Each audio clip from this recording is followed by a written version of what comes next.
If you're trying to change out a 2004 Jeep Grand Cherokee Limited front shock absorbers, after you jacked up the vehicle and supported it, the main tools you'll need is like a 15 millimeter socket for the top bolt, 13 millimeter for the two bottom bolts.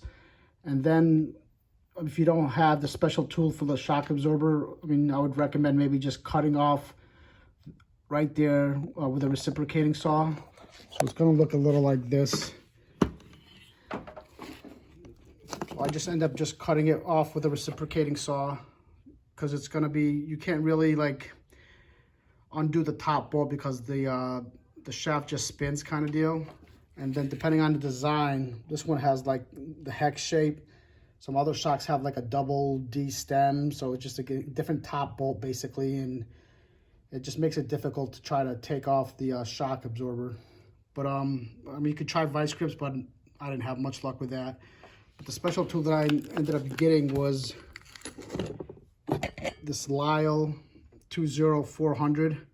So it basically comes like as a nut kind of deal here. You need a 7/8 ratchet.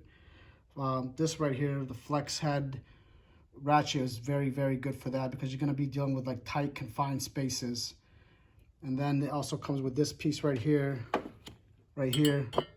So that's to hold the top, I guess it's called a double D stem. It's a different design. It's not like your normal hex bolt kind of deal, but I mean, this tool is really essential to try to take off the shock absorber and to reassemble it. I mean, taking it off, again, you can use a reciprocating saw or sawzall to cut it off, but to try to put it on without the special tool, you're going to struggle to try to do it with vice grips. So again, I wouldn't recommend that. It's just, you're going to waste your time, honestly. And with this design, you will waste your time. But yeah, it's going to look like that, I guess, to cut off the boot, and then that way you can disassemble it. And I mean, that's what I ended up doing. Maybe there's better ways. If you have some better ways, I guess you could leave it in the comment section. But again, vice grips in confined spaces didn't really work good. This 7/8 ratchet was excellent because it was, again, confined space, and you could ratchet it, and then we were able to do the job.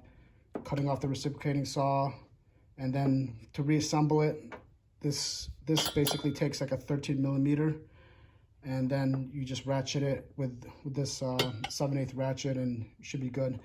I'd budget a couple hours for your time when there's something like this, and they don't really recommend impact tools or anything like that, but hopefully it helps. And again, if you're having better ways, leave it in the comment section. Thanks.